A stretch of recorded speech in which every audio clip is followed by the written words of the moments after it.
Semua ya Mbak Gris ya? Ya kalau saya sih tidak terlalu kaget ya dengan Gibran, karena Samara di tanggal 16 April 2015 dia pernah nge-tweet gini, saya tidak kaget kok, dari awal juga emang gaya dia nyolot begitu dan perlu ada yang menegur. Jadi di awal dia bilang, kenapa sama Gibran sih?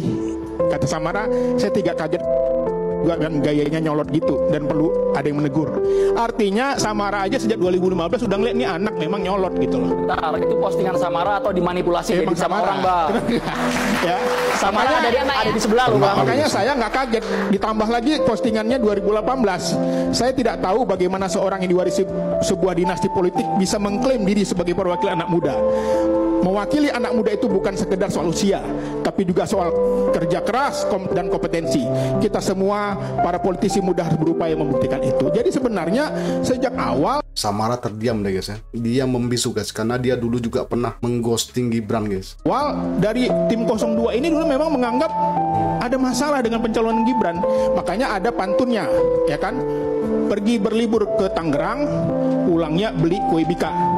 Ya boleh saja dalam berdebat menyerang, tapi harus tetap beretika. Ini sejak awal sudah menyampaikan 3 statement Mbak Samara, tapi Mbak Samara tidak mengklarifikasi. Artinya benar bahwa Mbak Samara pernah mengatakan Gibran nyolot, yang kedua politik dinasti, yang ketiga Pak Prabowo terlibat dalam penculikan. Artinya kami melihat bahwa sebegitu labilnya, mudahnya berubah. Kemarin 23 Juni menyebut calonnya Pak Ganjar karena pro perempuan. Hari ini juga berpindah lagi ke Pak Prabowo. Tapi kami melihat bahwa ada sebuah kata-kata mutiara dari Syekh Abdul Qadir Al-Jailani.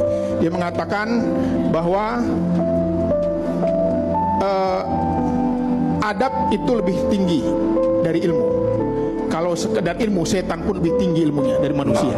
Bahwa semua ya Mbak Gris ya? Ya kalau saya sih tidak kena lagi guys Samara guys ya. Dia sosok jadi jubir 02 ya kan. Sementara dia banyak kali meninggalkan rekam jejak yang sangat mengerikan guys. Kalau gue jadi Samara, izin pulang duluan. Malu banget soalnya. Iya guys, malu banget guys. Bisa kita rasakan ya gimana wajah dia guys. Terlihat guys, dia begitu sedih, dia teringat masa lalunya guys ya. Dia benar-benar malu sendiri guys. Sebenarnya nggak ada yang salah sih. Itulah postingan Samara tahun 2018. Setiap manusia pasti akan ada berubah dari pikiran hati untuk menyukai dan tidak menyukai. Gak cuma Samara, masih banyak banget orang yang cara pikiran berjalan seperti Samara. Samara maju tak gentar, membela yang bayar.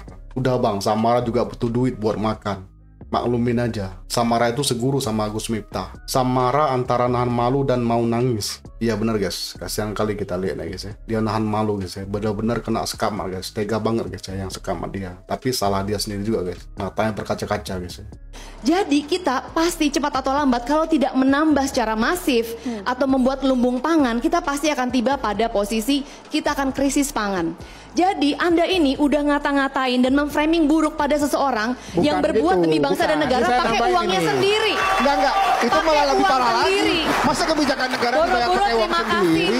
Transparansinya dari mana? Masa ya memang pakai uang sendiri. Nggak boleh dong. Yang pakai uang sendiri, tidak ada kerugian negara. Kok nggak boleh? Mau berbuat baik buat bangsa dan negara karena ketahan COVID, anggarannya direlokasi, nggak boleh katanya. Dan malah dia kata-katain sama dia. Ini memang kalau PSI belum masuk parlemen begini. Tadi menuduh Masinton bahwa dia melanggar etika, itu memang tugasnya anggota DPR. Sama tugasnya anggota DPR untuk ngata-ngatain menteri. Bukan begitu, dia mengkritisi. Jadi makanya masuk parlemen biar tahu. Contoh tadi, pakai uang negara buat kepentingan pribadi nggak boleh.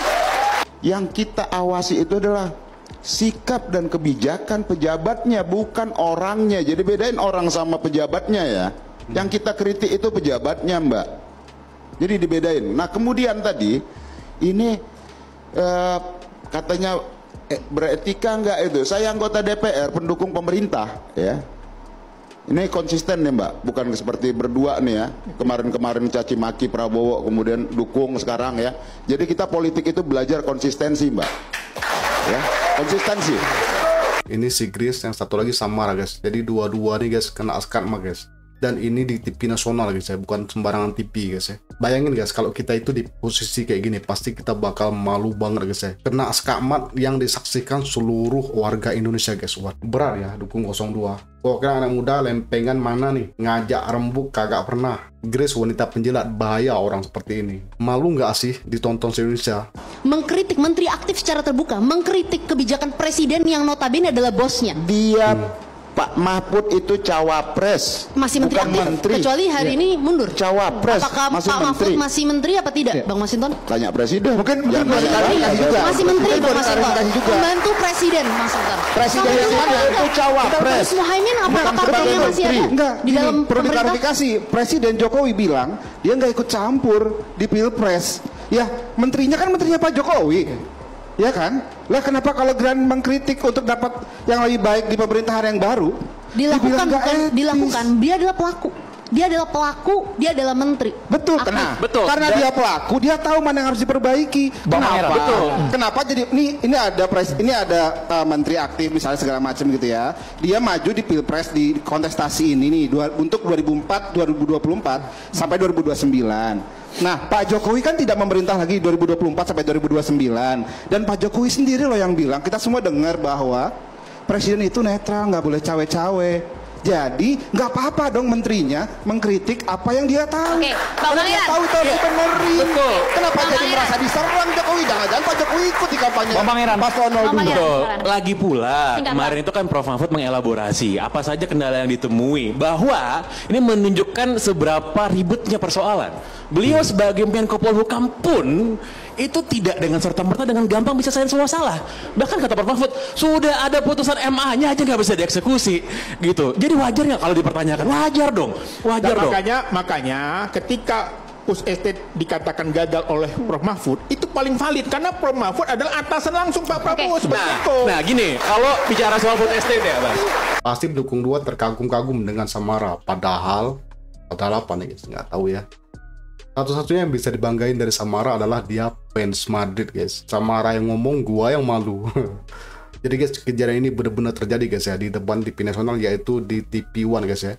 Grace dan Natalie sebagai pembicara 02 itu guys benar-benar mati kutu.